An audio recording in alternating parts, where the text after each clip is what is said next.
Welcome to Teacher Miriam's classroom, and today we are going to discuss assessment. Last time, we discussed a few things about the competence-based curriculum known as CBC. Now, we talked about the vision, and the vision of CBC is to develop an engaged, empowered, and ethical citizen.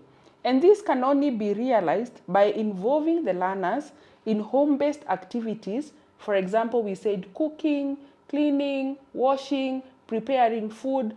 All that will enable us to realize the vision. Now, for the vision to be realized, we also need sustainable visionary curriculum. We need a world-class standards. We need excellent teaching, and that is where we come in teachers. We need excellent school environments where children have relaxed and they enjoy learning. And we need the resources to support the learning process. And this is where by teachers we come in and encourage the children to reuse and to recycle whatever is available, the materials that are available. Again, the mission of CBC is to nurture every learner's potential. So the first thing we need to do is to identify the learner's potential, nurture the potential, and then all the learners will be very successful and we will be able to nurture their potential to the maximum. Today we are talking about assessment. And what is assessment? Assessment is the systematic process of gathering and interpreting information from multiple sources about what a learner knows, understands, and can do, with reference to the specific curriculum learning outcomes. Remember, we talked about interpretation of the curriculum design. And we said the learning outcome is what informs whether the learning process has been successful. Now, what is the purpose of assessment, teachers?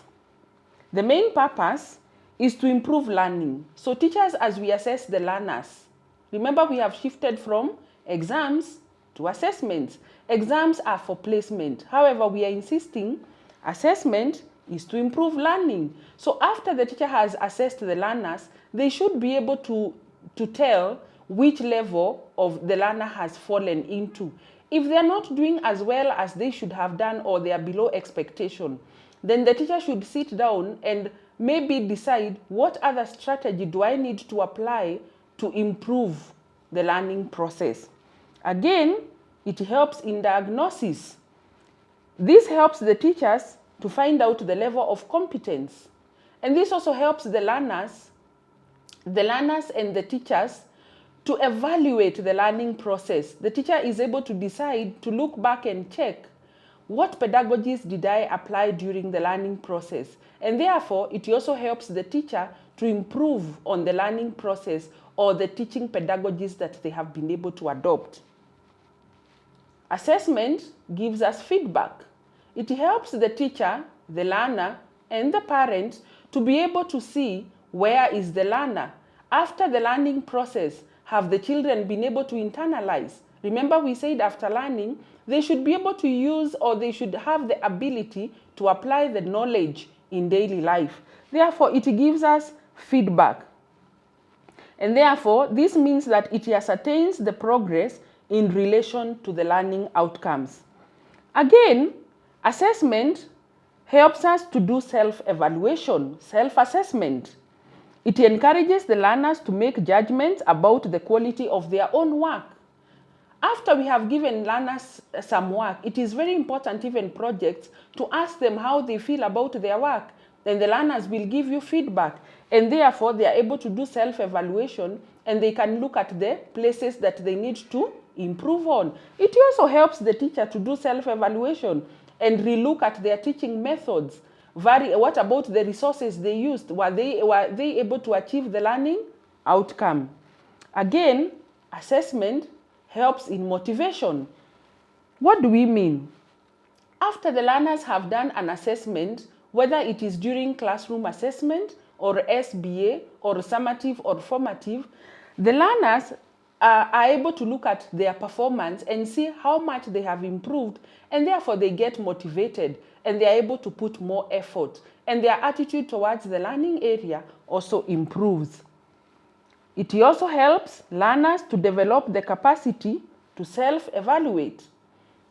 We are moving away from 844 where learners were not given an opportunity to do self-evaluation. Therefore, assessment in CBC helps learners to start evaluating themselves and checking where they want to be in the next few, maybe in the next learning area, in the next substrand, or in the next strand. Again, assessment informs teaching decisions. It informs the teaching and promotes and encourages learning. Remember, we have shifted from teaching to learning. And therefore, when the assessment, the reason we assess is to make sure that we are able to make informed decisions during the learning process. Now, teachers, many times we come up with assessments of different types. They could be formative, they could be summative. And therefore, what are the qualities of these assessments that we need to look into? Number one, the assessment should be fair, very fair to all the learners. It should be transparent. It should be meaningful and responsive to all the learners. Again, mwalimu, the quality of assessment that we also need to look at is that it should be ongoing, it should be timely, specific, and embedded in the learning. That means that you can only assess the learners after they have gone through the learning process, unless you are doing diagnostic assessment and you want to know where the learners are before the learning process. Again, the quality of the assessment should be focused on learners knowing, doing, and understanding. Remember, we said in CBC, the learners, once they acquire the knowledge, they should demonstrate the ability to use the same knowledge. Again, another quality of a good assessment is that it provides varied performances for learners to demonstrate their learning. Another quality of a good assessment is that it should be a collaborative process that involves self, peer, and teacher assessment of learners' learning. Again, a good quality of the assessment, or another good quality of the assessment, is that you should be able to communicate clearly to all the learners and parents where the learner is in relation to learning outcomes and competencies. Again, a collection of learners' information of assessment recorded over time. Remember, teachers, we have to assess the learners and it has to be real time. As they are learning through the learning process during the classroom interaction, as they do the projects, the teacher needs to be hands-on. The teacher needs to check what the learners are doing. They need to assess and see their participation in the project. Remember, we are talking about communication and collaboration as a core competence. So the teacher should be able to assess and as well record. And once we have done the recording, then we should be able to share with the parents and the learners so that we have discussions towards their improvement.